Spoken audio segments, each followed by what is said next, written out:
There are two separate distinctions that the Bible describes as those that are outside of the light: night and darkness. Now we know darkness is the habitation of the lost.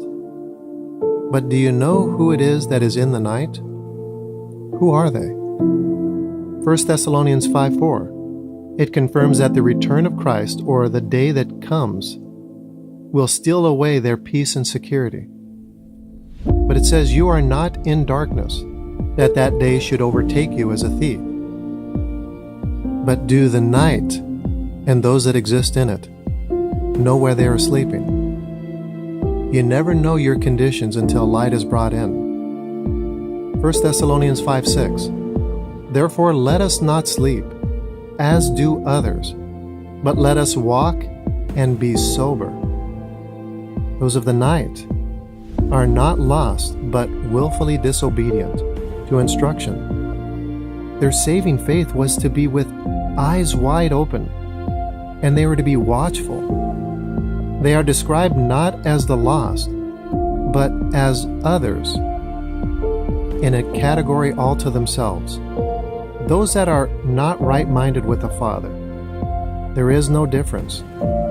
Those that sleep and those that are drunk give no access to instruction.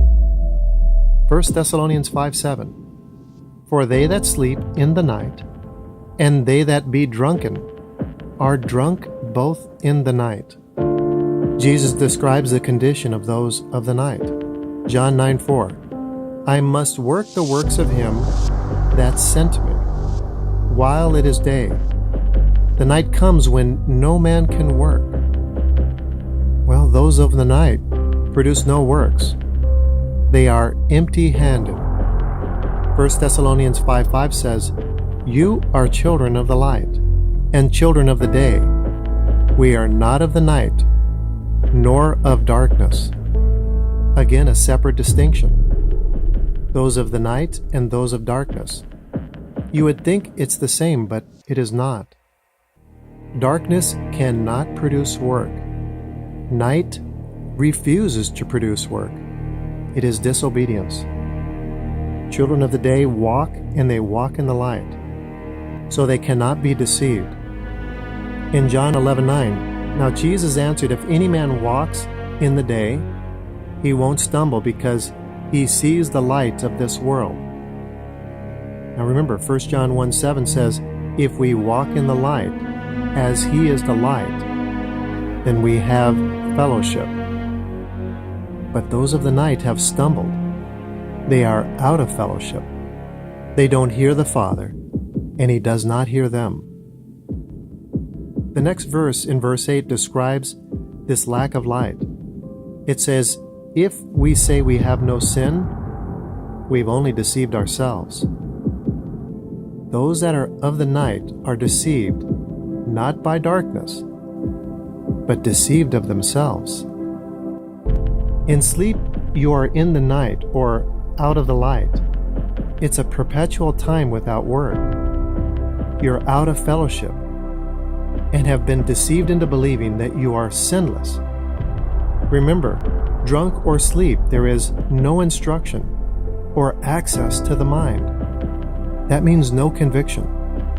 You can read the Bible and hold the truth in your hands and not have it in you. How? You are deceived when you are not obedient in truth, and so the truth does not get in. It is the condition of the night and of the sleeping. It is the producer of all prodigals. You see, darkness knows what it is doing and chooses not the truth. 1 John 1:6, it says, "If we say we have fellowship with him and walk in darkness, we lie and don't do truth. But those that sleep to sin have deceived ourselves, not because we don't know the truth, but because the truth is not in us." Romans 13:12 says, "The night is far spent, and the day is ready to enter. Cast off the works of darkness, and put on the armor of light." We are not of darkness, Stop the works of darkness. We are not of the night. It has been far spent. We are children of the day and of the light. There is little time remaining in daylight for the prodigal who has overslept. Wake to the works produced for you before the foundation of this world, and walk in them. Romans 13:11. Knowing the time, now is high time to awake out of sleep. Your salvation is nearer than you thought. This is food that I provided to my family for years. I want to now provide it to you. I hope you'll share it with a friend. If you like it, I'll provide more. Thank you for listening, and God bless you.